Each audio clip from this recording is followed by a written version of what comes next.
Assalamu alaikum, Quran Weekly. I wanted to share some insights from an ayah once again with you. أعوذ بالله من الشيطان الرجيم وأنذر عشيرتك الأقربين واخفض جناحك لمن تبعك من المؤمنين رب اشرح لي صدري ويسر لي أمري واحلل عقدة من لساني يفقهوا قولي. The Prophet ﷺ was told at the end of Surah Al-Shu'ara, warn the closest family members that you have.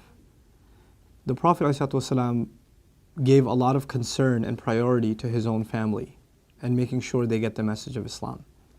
But before we talk about delivering the message of Islam to our family, we have to talk about having a healthy relationship with them. A lot of times, our communications with our family are really, really bad. We're not good listeners. We don't really have the sensitivity to understand things from their point of view. This can happen between husband and wife, and parents and children, and siblings with each other. A lot of times we say the most mean things to one another because we're family. What are you going to do anyway? And because we know each other and we know each other that well, as a result, we know just the most hurtful things to say to one another, and it becomes a norm. So if someone says something hurtful, you know just what to respond with that will be equally, if not even more hurtful.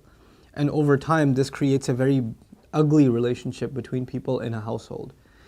Again, that could be between siblings, parents, and spouses, that this sort of thing can happen. So we have to kind of, a lot of times, reassess and rethink the biggest priorities in our life. And really the gauge of what kind of person you are is how you are to your family. How are your relationships to the people that are the closest to you?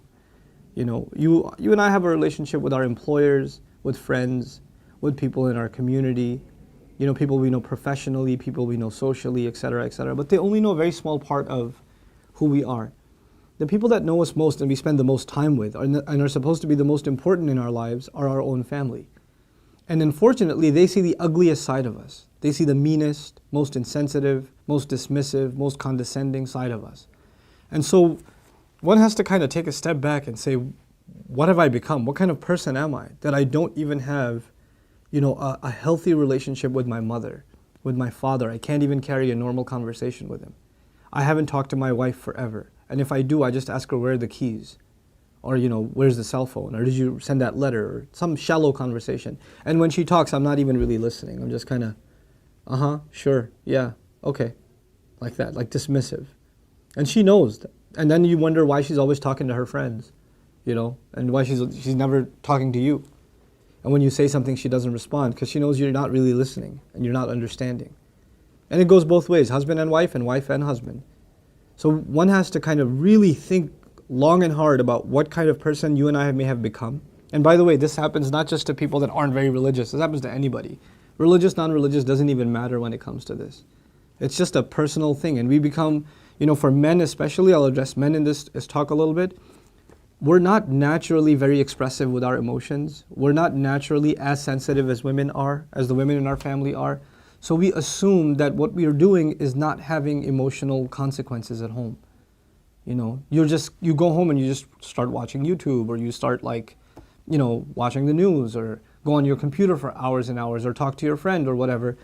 You don't feel like you did anything wrong, but your family feels like you abandoned them. You don't care about them. You're just doing your own thing. You didn't give them any time. And you have to be able to change yourself, you have to kind of really put yourself in somebody else's shoes, your wife's shoes, your children's shoes, your parents' shoes. Try to see things from their point of view. That does not come naturally, and it's not easy for us. And then once you do, to be able to admit and to apologize to your family that I have done something wrong. I know you can think of 1,000 things that they've done wrong, but you have to start with yourself. You're the head of the household. You have to start with yourself. And it's going to be difficult. When you bring up things like that, look, I've been ignoring you. I know I've been ignoring you, and I shouldn't be. I'll try to be a better listener. You will hear some very hurtful words in response because they're not expecting you to admit to these things. And if you finally are like, yeah, you better admit that, you have no idea how bad you are. And then you'll get defensive. The first thing that happens when somebody's criticized, if they admit, they're opening themselves up for criticism. So when they open themselves up like that, then they're open to criticism. And when they are, your natural response is to get defensive. That's the time at which you cannot allow to become defensive.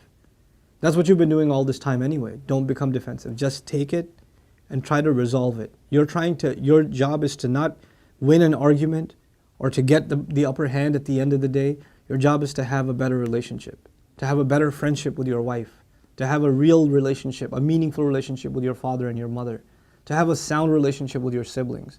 This is first. A lot of times some of you, they have a kind of a religious transformation, and they were a certain kind of person before and they became religious. And obviously their family is not that way, so they have a hard time communicating with their family.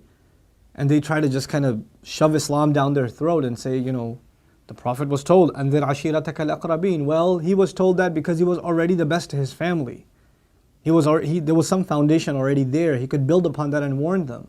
If you have no relations with your family like that, if you don't have a healthy relationship with your family, anything you say, including Islam, has no weight.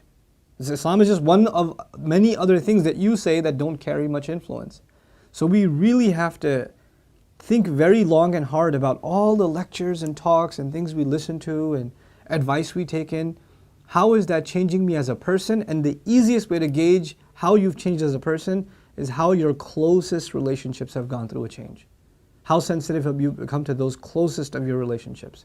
Because at the end of the day, that's a pretty good reflection of who we are.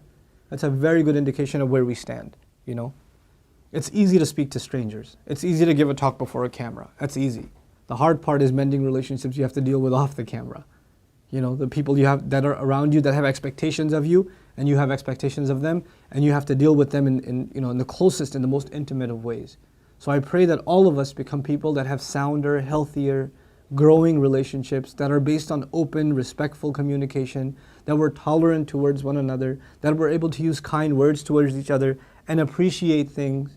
I didn't talk about appreciation in this talk, but part of open communication is not just complaining about what you think is wrong and venting out your feelings.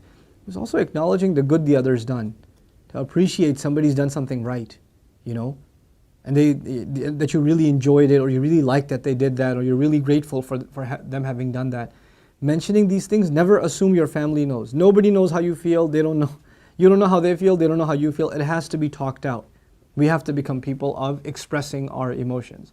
And in conclusion, I'll tell you, a lot of us, we come from backgrounds that are like Asian, Arab background, African background, where family structure has kind of a formality to it.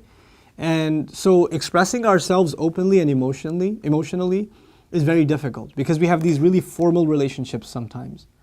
You have to cross that bound, you have to cross those lines, and you have to openly communicate, respectfully nonetheless, but you have to openly communicate in order for your relationships to get better. And never, ever, ever assume you know how the other person feels. Let them express themselves. Inshallah ta'ala, all of us will be able to create that environment in our homes that everybody feels comfortable talking. I'm reminded of Yaqub alayhi salam, how he made Yusuf alayhi salam feel comfortable, so much so that he can even tell him a dream. Like, what kid would think I should tell my dad a dream? Like, if something happened in the playground, I'm going to go tell my dad, Oh, actually, I wouldn't even tell my dad. I'd tell my mom first. I wouldn't even tell dad. What kind of awesome dad is he? He makes his kid feel so comfortable that the kid sees a dream he didn't like, and he comes and tells his dad about it. And his dad doesn't even say, oh, you must have had a bad dinner last night. Just don't worry about it. He sits him down and he compliments him and he says, this is amazing and you have a great future ahead of you. Why do you tell a child he's got a great future ahead of him, Allah will complete His favor upon him after he sees a dream? Because he knows, as a sensitive father, the most important thing to a child is to be reassured. He's reassuring his son. In the Quran, Allah recorded this for us to know. That's how we're supposed to be, sensitive family members, sensitive leaders, real listeners. Sensitivity is the same as being good listeners. We have to be good listeners and then respond indicating that you really, really listened. And then finally he warned him and said, look, don't tell your son, don't tell your brothers, you keep this to yourself, etc. SubhanAllah, it's really beautiful. So we have to become people like that. May Allah Azza wa Jalla help us learn lessons from the great characters of the Prophets ﷺ. The Prophet ﷺ told us, خَيْرُكُمْ خَيْرُكُمْ لِأَهْلِهِ. The best of you are the ones that are the best to their families. وَأَنَا خَيْرٌ مِنْكُمْ لِأَهْلِي. And I am the best to my own family. So may Allah help us emulate the character of the Messenger ﷺ in our family lives. Barakallahu li wa lakum. Assalamu alaikum. Quran Weekly. Assalamu alaikum. Quran Weekly. The Prophet ﷺ told us, الدال على الخير كفاعله. The one who points to something good gets the same reward as the one who did the good itself. Do me a favor and do all of yourselves a favor and share in the goodness if you benefited from these talks and these videos. Make it a point to share them with friends and family and get the word out. This is such an awesome project. I really, really appreciate the effort Quran Weekly folks have made. And I pray that Allah blesses them even more and brings even more and more good from them. These kinds of efforts, Allah tells us whoever doesn't thank the people hasn't thanked Allah. The hadith of the Prophet ﷺ teaches us that. So we should do that. We should appreciate the effort that's being made here. And the best way to appreciate their effort is to help them get more reward and get yourself more reward at the same time by spreading the word, inshallah ta'ala. Thank you again. Wassalamu alaikum. Assalamu alaikum, Quran Weekly. Do I have my mic on, by the way? Is it on? Working? It's working, sir? Okay.